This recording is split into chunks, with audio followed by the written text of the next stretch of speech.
नमो अरिहन्ताणं नमो सिद्धाणं नमो आयर्याणं नमो वज्जायाणं नमो लोये सव्वसाहुणम् एसो पंच नमुक्कारो सव्वपावप्पणासनो मंगलाणं च सव्वेसिं परमं हवै मंगलम्।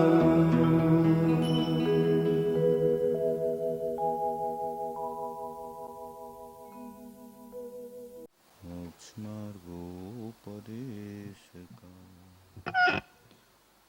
नमः श्रीवर्धमानाय निर्धोत्कलिलात्मनि सालोकानां त्रलोकानां यद्विद्यादर्पणायते।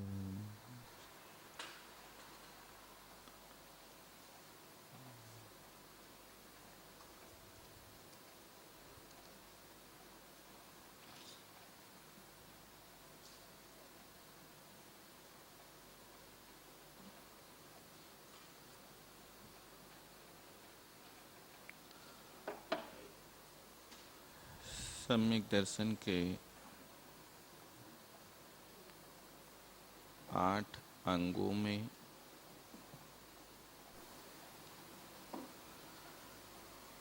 प्रारंभ के 4 अंगों का व्याख्यान हो चुका।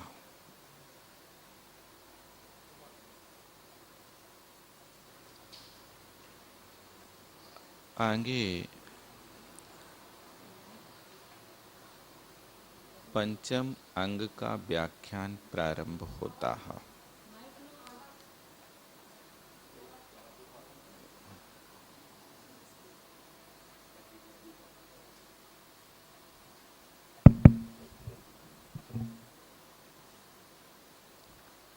पंचम अंग का नाम उपगूहन अंग है।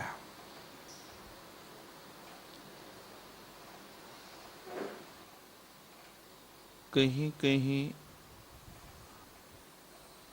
उपगूहन अंग का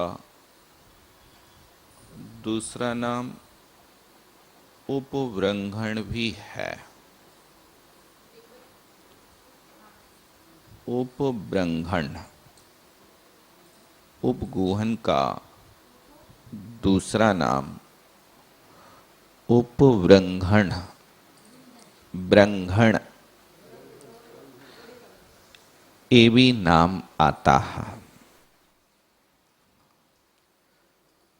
आचार्य महाराज परिभाषा बतलाते हैं। स्वयं शुद्धस्य मार्गस्य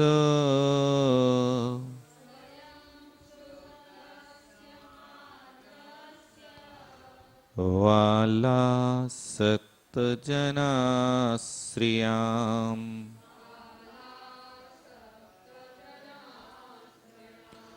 वाच्यतां यत् प्रमार्जन्ति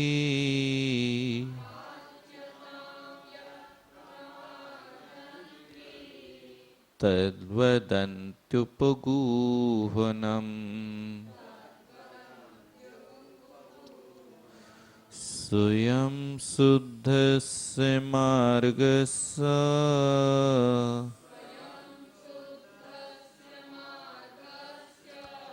वालासक्तजनाश्रयाम्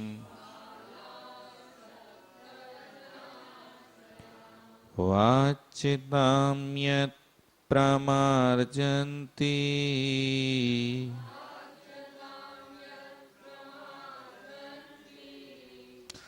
तद्वदन्त्युपगूहनम्। आप लोग पढ़ेंगे एक बार।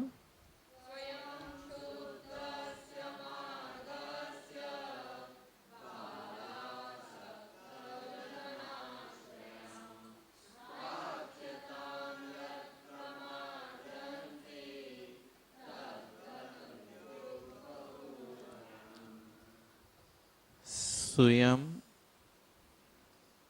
शुद्धस्य मार्गस्य वाल असक्त जन आश्रयाम वाच्यताम यत् प्रमार्जन्ति तत् उपगूहनम वदन्ति। संधि विच्छेद करना। तद, तद के बाद निकलेगा वदन्ति, उपगूहनम, ऐसा संधि विच्छेद होगा।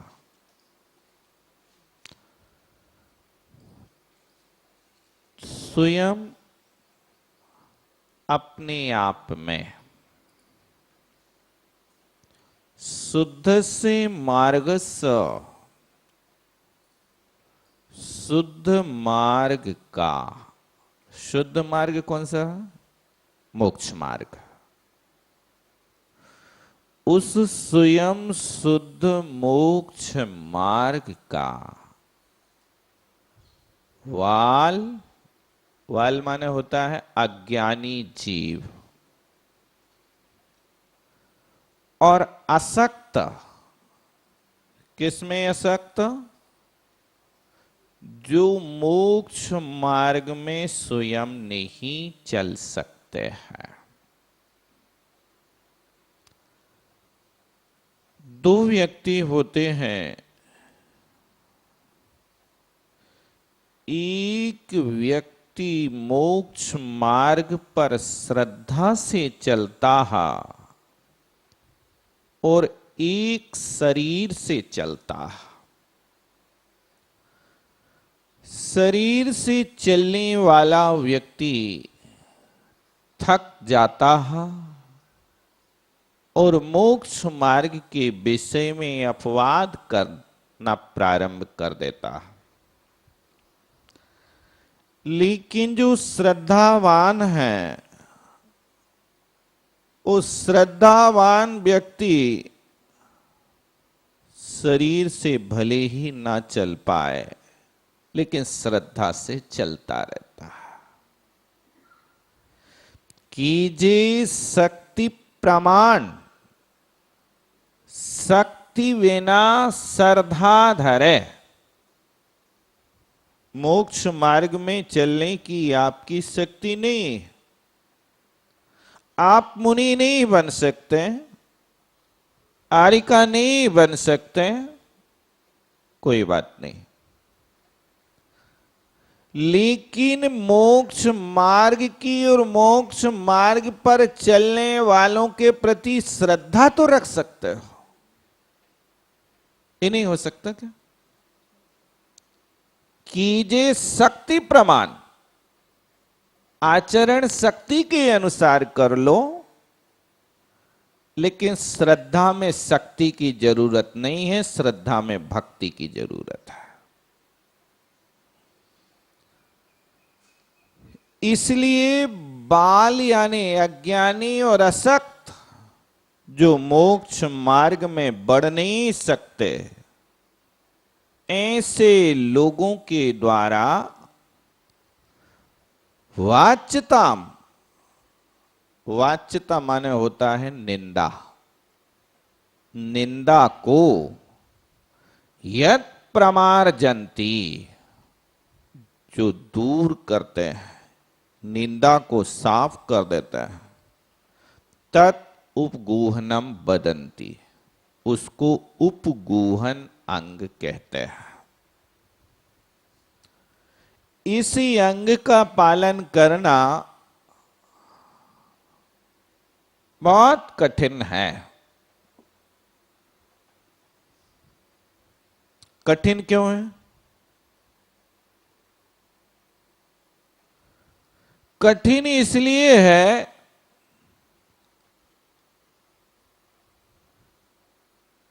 कि यदि सियार अंगूर के फल को नहीं पा रहा है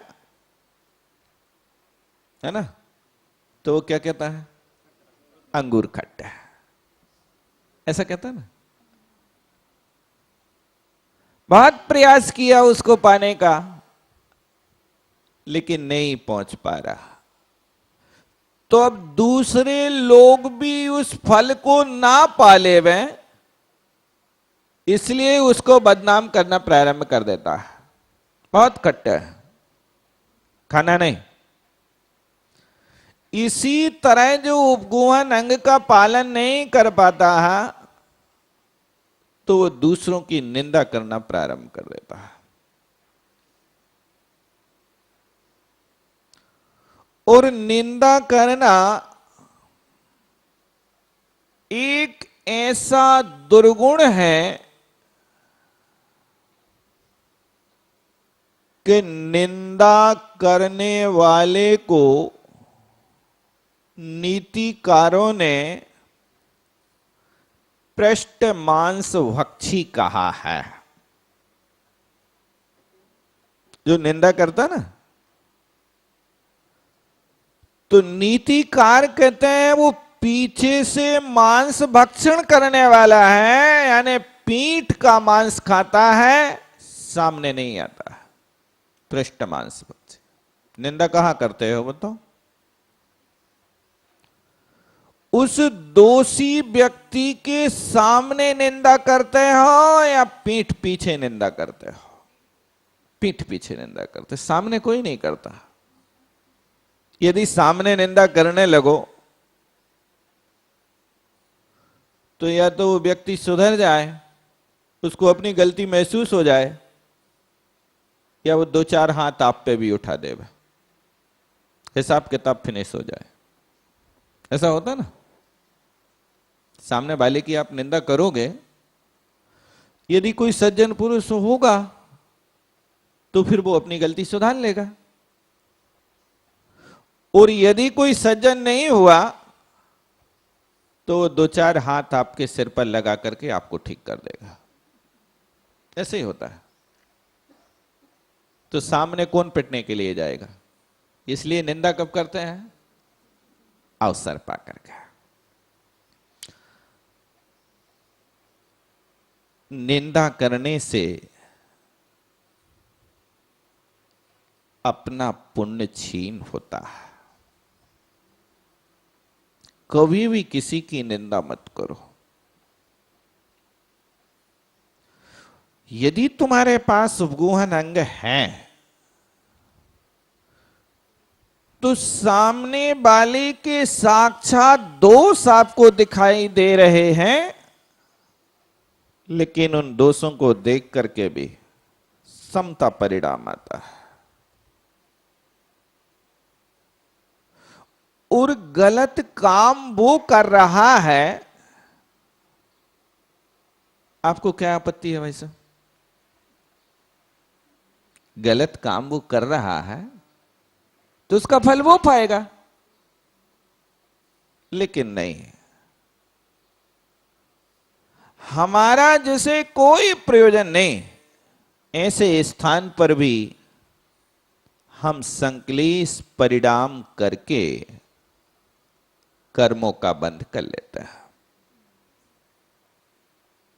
एक बार एक अंगूर के खेत में एक गधा चला गया। गधा जानते हैं? आपके यहां तो बहुत छोटे छोटे से गधे।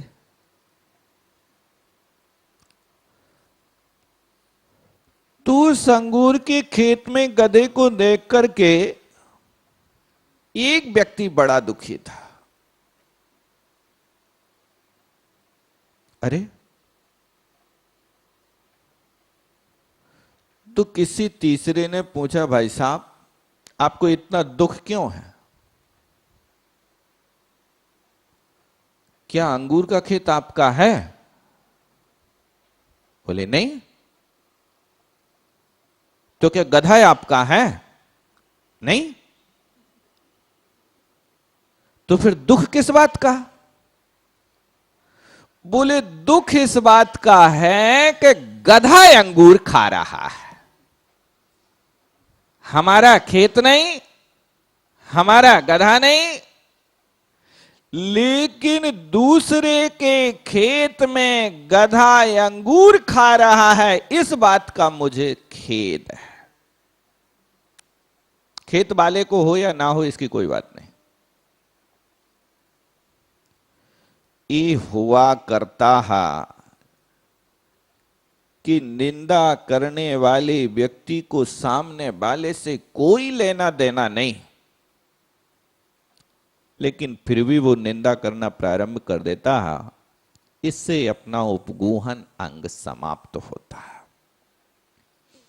दौलत राम जी ने लिखा है, निज गुण आरु पर अवगुण ढाके। आपके पास गुण है तो अपने गुणों को किसी को बताओ नहीं। देखो हम कैसे गुणी हैं, कितना अच्छा काम करते हैं हम। नहीं, आपके पास गुण है तो व्यक्तियों के पास अपने आप पता चलेगा। जब सूर्य उदित होता है तो किसी को बताना पड़ता क्या? सूर्य उदय हो गया, अब बाहर आओ। सूर्य का उदय होते ही लोगों की निद्राएं भंग हो जाती हैं, कमल अपने आप खिल जाता है और प्रत्येक घर पर बिना पक्षपात किए सूर्य की रोशनी पहुंच जाती है। सूर्य पक्षपात करता कि नहीं करता? एक गरीब का घर है, इस घर में नहीं भेजेंगे, नहीं होता। तो ज्ञानी पुरुष का भी कर्तव्य है कि अपने पास यदि गुण है तो उन गुणों को ढाक करके रखो, और दूसरे के यदि दोष हैं तो क्या करना चाहिए? दोषवादे च मौनम। दोष को कहने का अवसर आए तो वहां मौन धारण करना चाहिए। दोषों को कभी कहने का प्रयास ही नहीं करना चाहिए।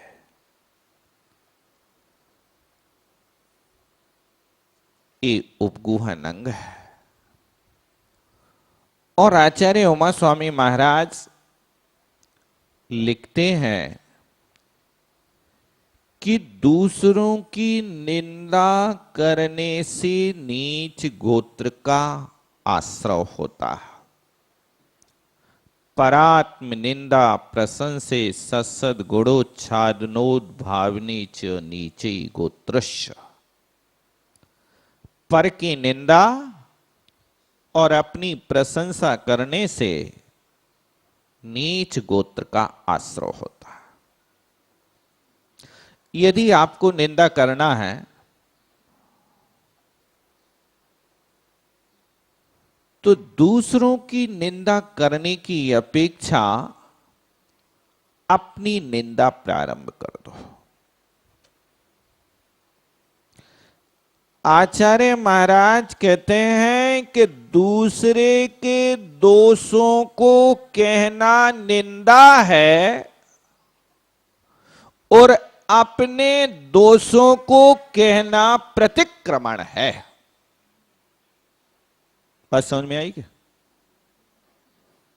दूसरे के दोषों को कहना निंदा है और अपने दोषों को कहना प्रतिक्रमण है। प्रतिक्रमण में अपन पढ़ते हैं, पापिष्ठीन दुरात्मना जड़धिया माया विना लोभिना हे भगवान मैं पापी हूं, दुरात्मा हूं, दुष्ट हूं, मायावी हूं, लोभी हूं, क्रोधी हूं, सब कुछ। ऐसा अपन कहते तो हैं। तो ऐसा कहने से उच्च गोत्र का आश्रय होता है। मैं लोभी हूं, आप कह सकते हैं भाई साहब। यदि दूसरा आपसे कोई कहे कि तुम बड़े पापी हो, तो अभी महाभारत खड़ा हो जाएगा, नहीं हो जाएगा। और हम अपने आप से कहें मैं बड़ा पापी हूं, तो बुरा नहीं लगेगा। इसी तरह यहां पर भी समझना, यदि निंदा करना है तो स्वयं की करो, और प्रशंसा करना है तो किसकी करो? झूठी नहीं,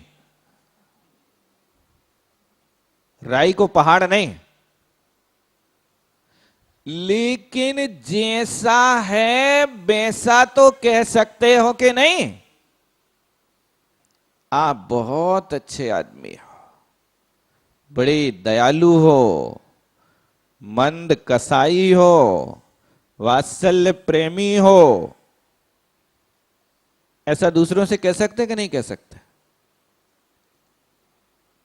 लेकिन अब कहो कि वो वात्सल्य करता ही ना होवे, गालियां ही गालियां देता रहता होवे, तो गाली देने वाले के लिए ऐसी आवश्यकता नहीं कि आप उसके लिए बात करो। लेकिन जहां वात्सल्य मिलता है उससे आप वात्सल्य प्रेमी नहीं कह सकते। जहां आपके लिए दिखाई देता है कि बड़े अच्छे साधक पुरुष हैं, मंद कसाय के साथ में निष्कपट भाव से अपने सब आवश्यकों का पालन करते हैं, तो उसको भक्त वत्सल नहीं कह सकते आप। कहना चाहिए। कहने से अपने दोषों का निराकरण होता है और सामने वाले के लिए उत्साह बढ़ता है। इस तरह से ये उपगूहन अंग है। अभी अपन ने देखा कि प्रारंभ के जो 4 अंग हैं, उन 4 अंगों का पालन तो अपने आत्माश्रित होता है। निशंक, शंका किसमें हो रही है? अपने मन में पैदा हो रही है। इसलिए निशंक, निकांक्षित, निर्विचिकित्सा, अमूढ़ दृष्टि, ये 4 अंगों का पालन आत्माश्रित होता है। अपन को स्वयं को पालन करना है, इसमें प्रदर्शन नहीं है।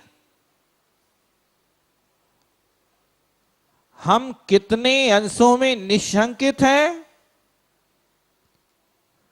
हमारी क्या क्या योजनाएं हैं, घृणित वस्तु को देख करके हमारा चेहरा कितनी जल्दी बिगड़ता है, ये किसी दूसरे से मत पूछो।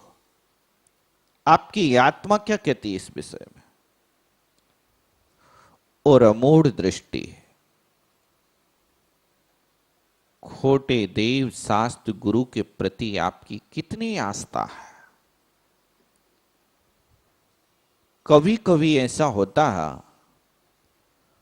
कि लोग प्रदर्शन भी करने लगता है। दिन में तो हम इस मंदिर में आएंगे और जब सो जाएंगे सब लोग, तब हम वहां जाएंगे। कहां? हमें पता नहीं। होता ना ऐसा? लोग हमें ऐसा ना कहें कि तुम कुदेव की उपासना करते हो, इसलिए जब सबकी आंख बंद होती है तब हम चले जाते हैं। ये अमूढ़ दृष्टि अंग का पालन नहीं है। ये अपने 4 अंग आत्माश्रित हैं और उपगूहन अंग से लेकर के आगे के 4 अंग आत्माश्रित और पराश्रित दोनों है। आत्माश्रित पराश्रित माने अपने गुणों को ढकना है और दूसरे के दोषों को ढकना है। संभव है कि नहीं? यदि तुम्हें किसी के दोष कहना है तो उसके कान में से कहो, दोषी के। और यदि किसी के गुणों का व्याख्यान करना है तो माइक में से करो। संभव है? यदि किसी के गुणों का व्याख्यान करना है, प्रशंसा करना है, तो प्रशंसा कहां से करो? माइक में से। और दोष कहना है तो कहां से कहो? दूसरे के कान में नहीं। जो दोष कर रहा है उसी के कानों में जाकर के बहुत धीरे से बाजू वाला सुनना ले। भैया, आज हमने सुना है कि आपने एक खोटा कार्य कर लिया, क्या सत्य है? पूछने का भी तरीका होना चाहिए। ऐसा नहीं, अरे हमने तो सुना तुम बड़े पापी हो। वो व्यक्ति कभी तुम्हारी बात नहीं सुनेगा, क्योंकि अपमान त्रियंच भी सहन करना पसंद नहीं करता है। उस सम्मान हर व्यक्ति चाहता है, भले ही छोटा हो, त्रियंच भी हो। आप कुत्ते को भी यदि प्रेम की दृष्टि से देखोगे, एक रोटी का ग्रास उसको डाल दोगे तो वो आपके पीछे पड़ जाएगा। अनुभव किया कभी? और यदि कुत्ता आया और तुमने एक बार लाठी दिखा दी और गुस्से की नजर दिखा दी तो वो समझेगा कि जी बड़े खूंखार व्यक्ति है, इनके यहां अपनी दाल नहीं गल रहा है। अब फिर कभी आपके दरवाजे पर नहीं आएगा वो। त्रेंच भी इस भाषा को समझते हैं, छोटे छोटे बच्चे भी आपकी भाषा को समझते हैं। यदि आपने बच्चों को देख करके मुस्कुरा दिया तो बच्चे भी आप पर प्रसन्न हो जाएंगे, और उनको देख करके यदि आपने आंख निकाल दी तो वे दूर भाग जाएंगे। हम लोग यहां से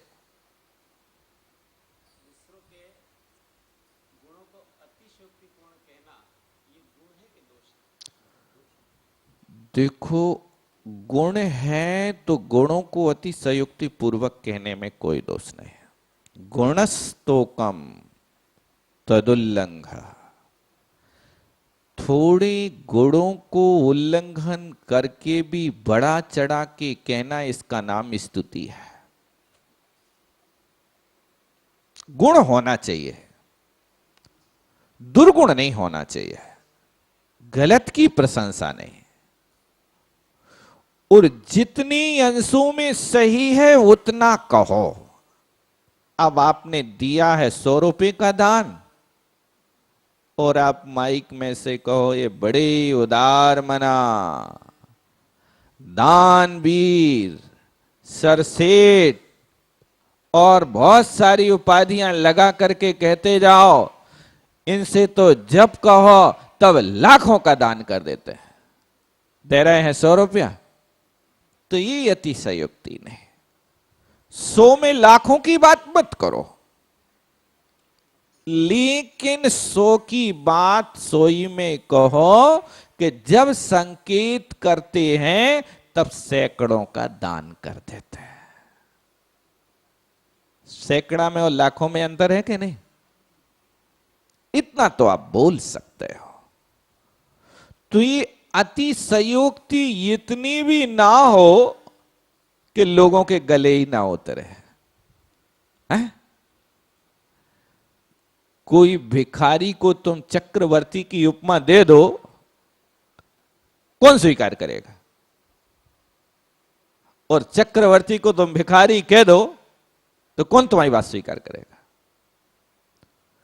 इसलिए जितना है उतनी सीमा में रखो। केंद्रित होकर के यदि हम चलते हैं तो हम अपने स्थान तक सुरक्षित पहुंच जाते हैं। नदी नहीं, नहर बनो।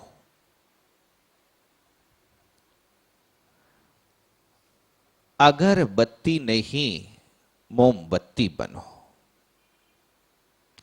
अगरबत्ती भी जलती है और मोमबत्ती भी जलती है। अगरबत्ती को आप जलाओगे तो धूं धूं करके जल जाएगी और राख बन जाएगी। उससे अगरबत्ती से किसी का जीवन प्रकाशित नहीं हो सकता। सुगंधी तो फैल सकती है लेकिन प्रकाश नहीं मिल सकता। लेकिन मोमबत्ती क्या है? मोमबत्ती का लक्षण है कि वो जलती है तो दूसरों को प्रकाशित कर देती है, स्व को भी प्रकाशित करती है और पर को भी प्रकाशित करती है। हमारा जीवन भी अगरबत्ती नहीं मोमबत्ती बने। हमारा जीवन नदी नहीं नहर बने।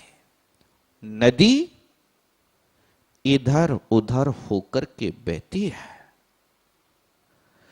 उसके किनारे कोई केंद्रित नहीं होते और वो जाकर के आगे खेतों में फैल जाती है। लेकिन नहर, उसके दो पार्ट बने होते हैं, उसका पानी केंद्रित होकर के चलता है। आप देखना नहर को, आपके आसपास में नहर है कि नहीं? होगी, सूरत वगैरह में बांध तो है बहुत, यहां तारंगा जी में बांध है। तो नहर केंद्रित होकर के चलती है, इधर उधर उसका बिखराव नहीं होता है। हमारा जीवन भी केंद्रित होकर के चले तो हम इन अंगों का निर्दोष रीति से पालन कर सकते हैं। इस तरह उपगूहन अंग का पालन हुआ। अब आगे अपन स्थितिकरण की बात करते हैं। दर्शनाचरणाद्वापि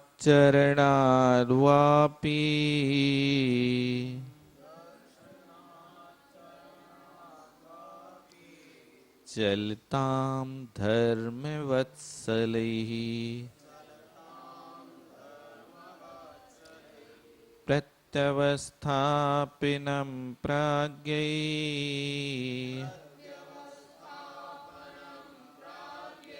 स्थितिकरणमुच्यते।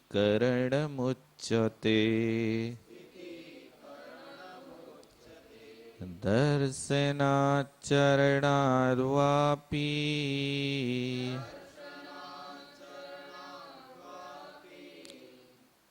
चरणाद्वापि नहीं, दर्शनात् चरणाद्वापि, चरणाद्वापि,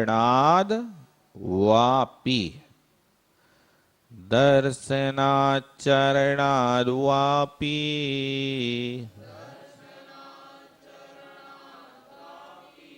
चलतां धर्मवत्सलैः प्रत्यवस्थापिनं प्राज्ञैः स्थितिकरणमुच्यते। आप लोग पढ़ेंगे एक बार।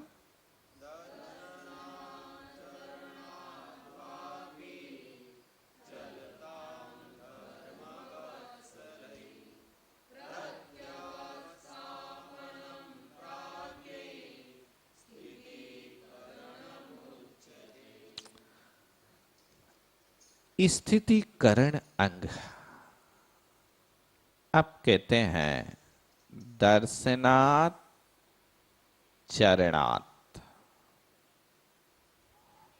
वा चलताम धर्म वत्सलई प्रत्यवस्थापनम प्राज्ञई स्थितिकरणम उच्यते। बहुत अच्छी बात कहता है। व्यक्ति पतित किससे होता है? पतित होने के दो कारण हैं। एक सम्यक दर्शन से और दूसरा सम्यक चारित्र से। सम्यक दर्शन से पतित होने के लिए 8 मदों की भूमिका होती है और सम्यक चारित्र से पतन होने में काम और क्रोध इनकी भूमिका होती है। सम्यक दर्शन से पतित हो रहा है तो उनमें 8 मदों का प्रवेश होगा ही होगा। और यदि सम्यक चारित्र से पतित हो रहा है तो सम्यक चारित्र से पतित होने में एक काम और दूसरा क्रोध आदि कसाय है। इनके कारण व्यक्ति धर्म से पतित हो जाता है। तो धर्म से पतित होते हुए व्यक्ति को धर्म वत्सलई धर्म प्रेमी जीवों के द्वारा प्रत्यवस्थापनम फिर से उनको दर्शन और चारित्र में स्थित कर देना ज्ञानी पुरुषों ने प्राज्ञई ज्ञानी पुरुषों ने स्थितिकरण अंग कहा है। तो सम्यक दर्शन प्राप्त तो हो गया, लेकिन सम्यक दर्शन प्राप्त होने के बाद में पतन हो गया, कुमार्ग की ओर जा रहा है, तो आपका कर्तव्य है कि आपको यदि अपना सम्यक दर्शन सुरक्षित रखना है तो सामने वाले को सम्यक दर्शन में स्थित करो। ये आपका कर्तव्य है, क्योंकि आपको भी अपना सम्यक दर्शन सुरक्षित रखना है। सम्यक दर्शन का एक अंग स्थितिकरण है। तो सामने वाला सम्यक दर्शन या सम्यक चारित्र से पतित हो गया है तो उस पतित व्यक्ति को आप क्या करेंगे? हस्तावलंबन देंगे कि उसको धक्का मारेंगे? जा पापी तू भटक गया तो अब तुम भोग पाप का फल। नहीं, ऐसा नहीं। गिरते हुए व्यक्ति को धक्का नहीं देना, मत ठुकराओ, गले लगाओ। ठुकराओ मत, उसको धर्म की शिक्षा दो, उठाओ ऊपर जैसे बने तैसे। ये स्थितिकरण है। इस स्थितिकरण करने के लिए बहुत बड़ा पुरुषार्थ करना पड़ता है। चरणात् चारित्र से पतित हो गया। देखो, स्थितिकरण अंग का पालन कभी कसाय में नहीं होता, गुस्सा में नहीं होता, ध्यान रखना। प्रेम पूर्ण वातावरण के माध्यम से स्थितिकरण हुआ करता है। और स्थितिकरण अंग का पालन आचार्यों ने दो तरीके से करने का आदेश दिया है, एक आगम से और दूसरा युक्ति से।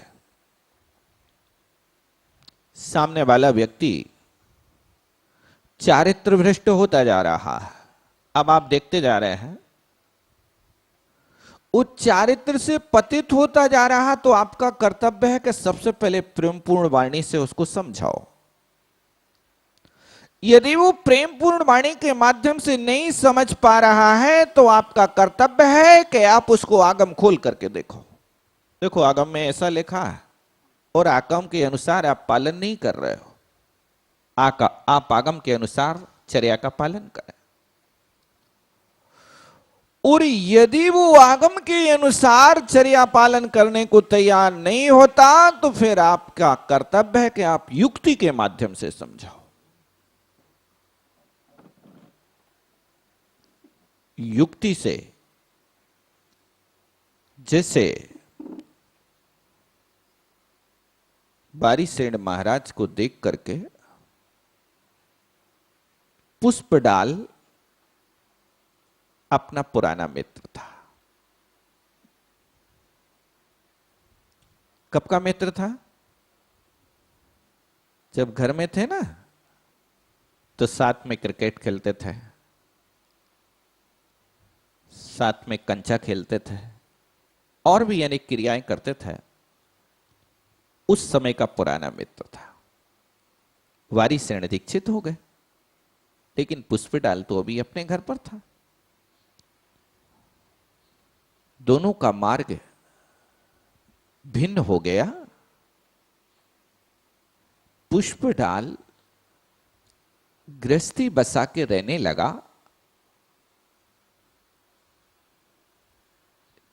स्त्री थी लेकिन वो भी एक आंख से विकल थी, एकाक्षी थी।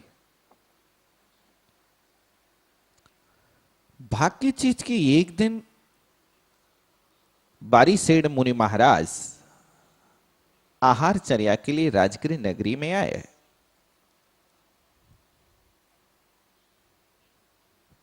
तो बारीसेन महाराज का पड़गाहन पुष्पडाल ने कर लिया। मित्र को देखकर के राग हो ही जाता है। पड़गाहन हो गया, आहार हो गया, तो महाराज तो जंगल से आए थे। पुष्पडाल बारीसेन महाराज को छोड़ने के लिए जंगल जा रहा है। आहार के बाद जाते हैं ना छोड़ने के लिए अतिथि को अपने स्थान पर।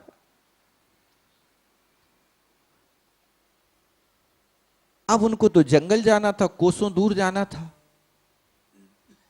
लेकिन पुष्पडाल भी अब 1-8 किलोमीटर चला। अब लौटने का मन बनाया तो सोचता है यार जब महाराज कहेंगे तब लौटेंगे। क्या कहेंगे? अब लौट जाओ भैया, बहुत दूर आ गए। ऐसा महाराज जी जब कहेंगे तब लौटेंगे। महाराज कहां कहने वाले? पुष्पडाल तो साथ में चला गया। अब अपने स्थान पर पहुंचे तो महाराज ने धर्मोपदेश दिया और धर्मोपदेश से प्रभावित होकर के पुष्पडाल ने बिना वैराग्य की दीक्षा धारण कर ली। अब दीक्षा को धारण कर लिया और धारण कराने के बाद में तत्व का अभ्यास प्रारंभ कर दिया। लेकिन सबसे बड़ी समस्या ये थी कि पुष्पडाल दीक्षित तो हो गया था, लेकिन मन में एक विकल्प था कि देखो हमारे बीवी बच्चों का क्या हो रहा होगा। उनको बताए बिना हमने दीक्षा ले ली। विकल्प चल रहा था। यहां तत्व का अभ्यास भी चल रहा है। देखो कर्म की विचित्रता। 12 वर्ष तक तत्व का अभ्यास, 12 वर्ष तक दिगंबर दीक्षा, इतना लंबा काल होने के बाद विपुलाचल पर्वत पर भगवान महावीर का समोसरण आया। समोसरण के दर्शन करने के लिए दोनों चल देते हैं। बारीसेन महाराज और पुष्पदल महाराज, पुष्पदल महाराज पीछे पीछे हैं, बारीसेन महाराज आगे आगे हैं। और जैसे ही एक नदी के निकट पहुंचते हैं तो वहां चकवा चकवी का वियोग देखा। पुष्पदल के अंदर भाव पैदा हो गया, देखो ये चकवा चकवी के वियोग में कितना दुखी है, इसकी पीड़ा तो वो ही जानता होगा। दुखी होकर गए, अविस्मरण। ओहो, जब पक्षी भी इतने दुखी होते हैं तो मेरी पत्नी का क्या हो रहा होगा। स्मरण आ गया। अब पत्नी का स्मरण आते ही समोसरण का रास्ता छोड़ दिया और कहां का रास्ता पकड़ लिया? अपने घर का रास्ता पकड़ लिया। महाराज बारीसेन देखते हैं, अरे पुष्पदल तो लौट गया। देखो, साधर्मी का स्थितिकरण करना है तो बारीसेन महाराज ने डांटा नहीं, ऐसा नहीं कहा कि ए पुष्पदल कहां जा रहा है, चलो वापस इधर आओ, ऐसा नहीं कहा। पीछे पीछे आ गए पुष्पदल के। अभी बारीसेन के पीछे पीछे पुष्पदल चल रहे थे, लेकिन अब पुष्पदल के पीछे पीछे जैसे ही नगर में प्रवेश किया और पुष्पदल ने मुड़ करके देखा कि महाराज तो बहुत दूर चले गए होंगे, लेकिन देखा तो महाराज तो बड़े निकट है। अरे अब खड़े हो गए। बारीसेन कहते हैं, पुष्पदल जी पहले आप राजमहल चले, फिर इसके बाद आप अपने घर चले जाना। ठीक है महाराज। और बारीसेन महाराज जैसे ही राजमहल में पहुंचते हैं तो इनकी मां देख करके आश्चर्यचकित होती है कि कहीं बारीसेन पथभ्रष्ट तो नहीं हो गया, इसको कहीं अपनी रानियों की याद तो नहीं आ रही। परीक्षा करें तो रानी ने एक सोने का पाटा बिछा दिया और एक काष्ठ का पाटा बिछा दिया। दोनों मुनि महाराज जब जाते हैं तो बारीसेन महाराज तो काष्ठ के पाटा पर बैठ जाता है। मां समझ गई कि बारीसेन तो सत्य है, लेकिन अब बारीसेन कहते हैं, मां पूर्व अवस्था की, ग्रस्त अवस्था की हमारी जितनी भी रानियां थी उन सबको सजा करके सामने ला करके खड़ा कर दो। और 32 रानियां बिल्कुल देवांगना की तरह, अप्सरा की तरह सामने आकर के सज धज के जब खड़ी होती हैं तो एक अलग सीन दिखाई देता है। आओ, बारीसेन कहते, पुष्पदल यदि तुम्हें गृहस्थी में ही रहना है तो तुम इन रानियों को और राज को संभालो। तुम्हारे घर में क्या है? एक कानी स्त्री के पीछे तुमने 12 वर्ष की साधना आज तक मिट्टी में मिला दी।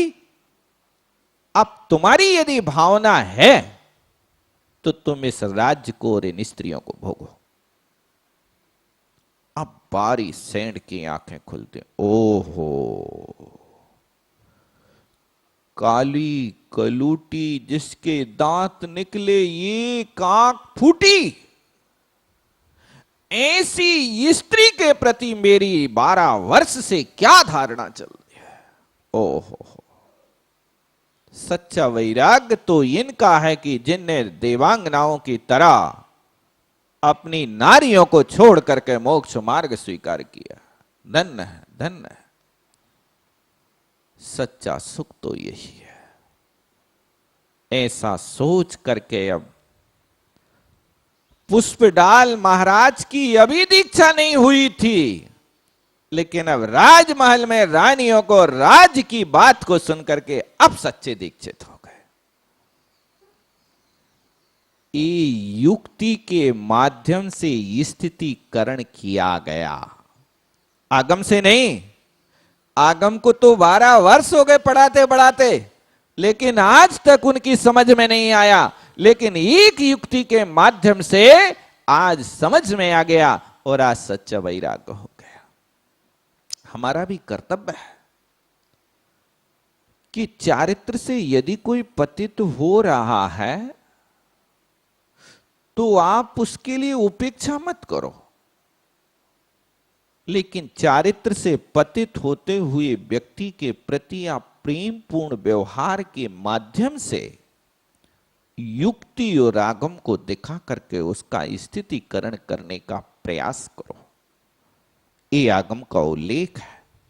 इस तरह दर्शन से और चारित्र से पतित होते हुए जीवों को पुनः उसमें स्थित कर देना, इसका नाम स्थितिकरण अंग हुआ करता है। इस तरह स्थितिकरण अंग का स्वरूप देखा। अब अपन वात्सल्य अंग के स्वरूप को देखते हैं। सोयुत्थान प्रतिसद भाव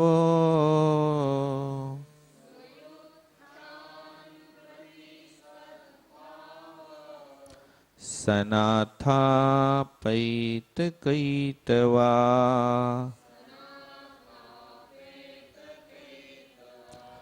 प्रतिपत्तिर्यथा योग्यं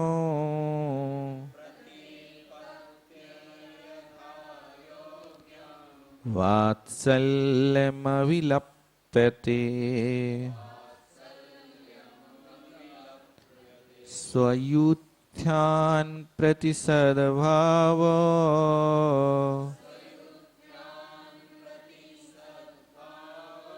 सनाथा पेत कैतवा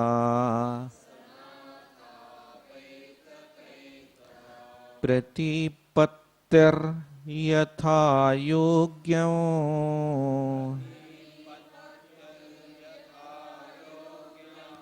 वात्सल्यमविलप्यते।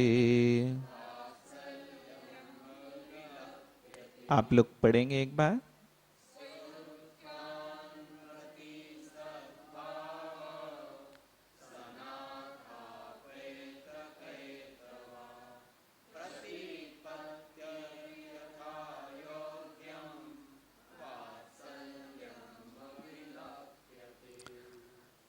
देखो वात्सल्य किसे कहते हैं?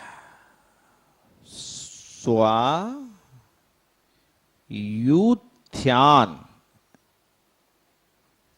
स्व माने अपने,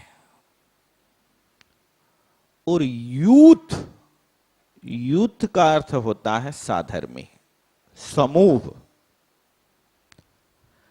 अपने साधर्मी भाइयों के प्रति क्या हो?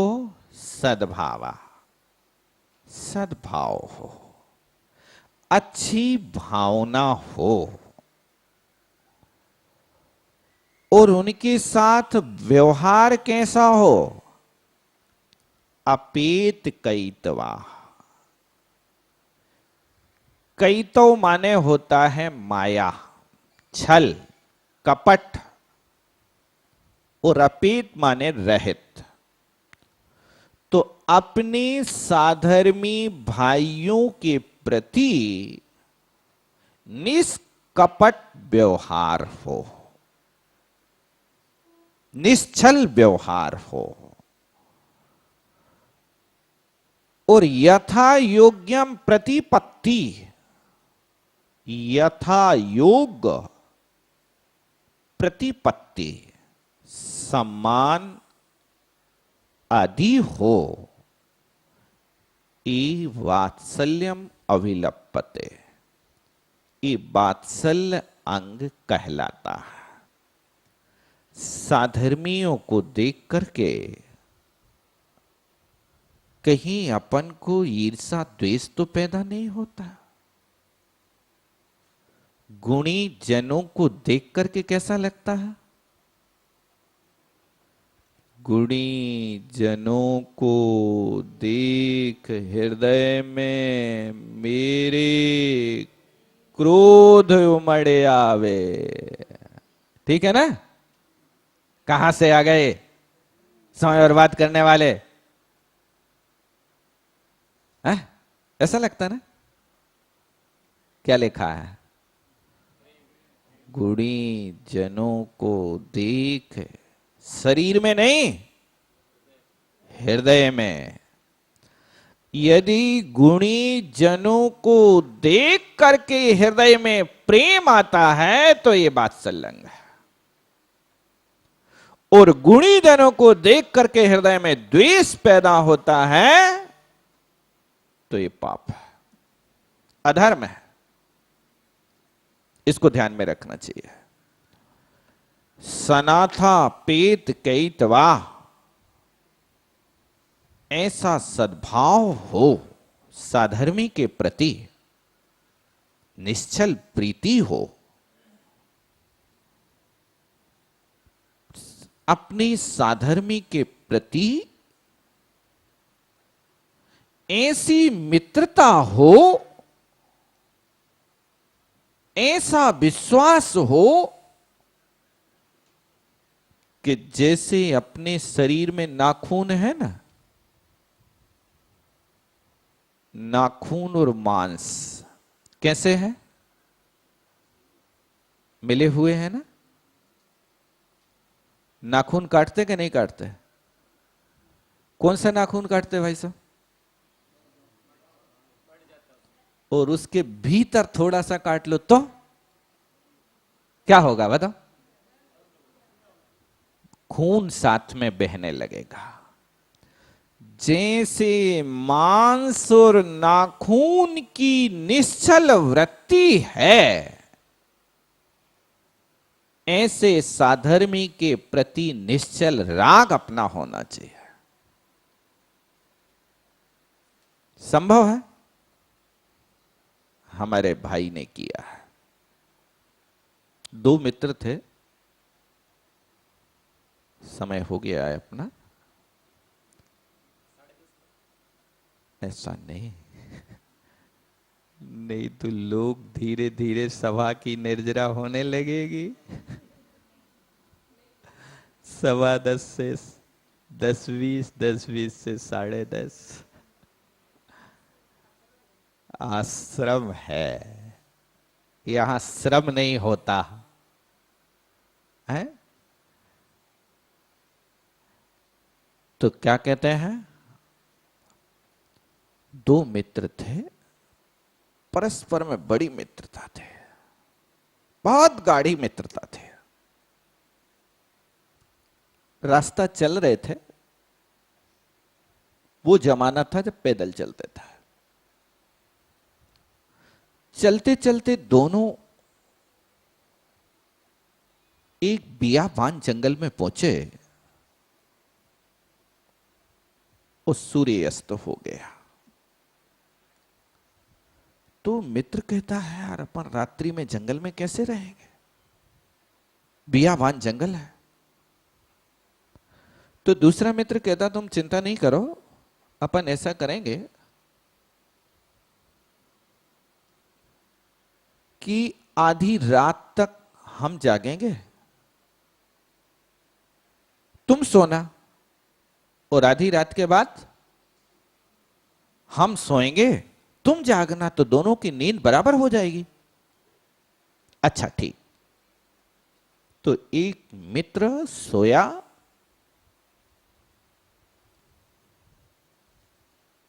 और सोने के बाद उसके चारों ओर पहरा देता रहा, नंगी तलवार लेकर के, कोई उपसर्ग ना आ जाए, मित्र के पास कोई जंगली जंतु जानवर ना आ जाए। बहुत बढ़िया। अब रात्रि के 12 बजे और उस मित्र को जगाया, मित्र उठो, अब मुझे प्रमाद आ रहा है। बहुत बढ़िया। वो मित्र उठा और कहा, मित्र अब सो जाओ तुम।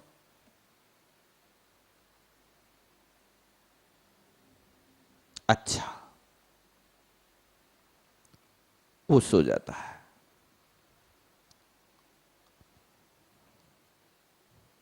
करीब 1 घंटा हुआ होगा सोए। इसी बीच एक घटना घटती है। दो देवों में परस्पर में चर्चा चल रही थी कि इस नगर के दोनों लड़कों में बड़ी मित्रता है। तो एक देव कहता है, मुझे तो इसकी परीक्षा करना है। वो परीक्षा करने के लिए एक देवता वहां से आया और उस जंगल में आकर के उसने बड़े विशाल एक सांप का रूप बनाया। उस सांप का रूप बना करके वो बहुत नाराजी के साथ वहां आया।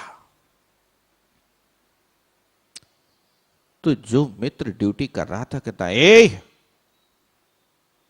इस सीमा के आगे मत बढ़ जाना, मेरा मित्र सो रहा है, यदि आपने लक्ष्मण रेखा का उल्लंघन किया तो आपके ऊपर तलवार मार दूंगा। सांप कहता है, तुम बीच में मत बोलना, ये जो सो रहा है ना, ये हमारा शत्रु है, मैं आज इसका काम तमाम करूंगा। नहीं, जब तक मित्र मेरे साथ है तब तक आप बोल नहीं सकते। मेरी अनुपस्थिति में आप कुछ भी करना, लेकिन मित्र के साथ आप, सांप बाहर खड़ा है। बहुत देर तक बात हुई। अंत में सांप कहता है, अच्छा हम तुम्हारे मित्र को छोड़ देते हैं, तुम ऐसा करो कि आप अपने मित्र की गर्दन का 2 बूंद निकाल करके मुझे पिला दो, तो मैं तुम्हारे मित्र को जिंदा छोड़ दूंगा। हां, संभव है, लेकिन आप बाहर। मित्र ने उस तलवार को लेकर के और सोते हुए मित्र की गर्दन पर चलाना प्रारंभ कर दिया। और जैसे ही तलवार गले कि हमारी गर्दन पर मित्र तलवार चला रहा है, वो देख करके आंख बंद करके फिर सो गया। और मित्र ने गर्दन का 2 बूंद खून निकाल करके अतिथि को दिया और भगा दिया। अब देखो, स्थिति विचारणी है ना। अब जब नींद पूरी हो गई, प्रातः काल हुआ और मित्र चलने को हुआ, तो जिस मित्र ने तलवार चलाई थी वो सोचता है, देखो हमारा मित्र क्या सोचेगा। हमारे मित्र ने हमारे गले में तलवार चलाई है, इस बात को सोच करके वो कभी हमारा साथ नहीं निभाएगा। बहुत आकुलता मन में पैदा हो रही है, दुखी हो रहा है। और उसके दुख को देख करके मित्र पूछता, मित्र कारण क्या है, आप इतने दुखी क्यों? बोले, भैया हम दुखी इसलिए हैं कि हमने तुम्हारी गर्दन पर तलवार चलाई और तुमने अभी तक पूछा नहीं कि तुमने तलवार क्यों चलाई हमारे गले पर। तुम्हारा गला कट गया ना, आप पूछ लेते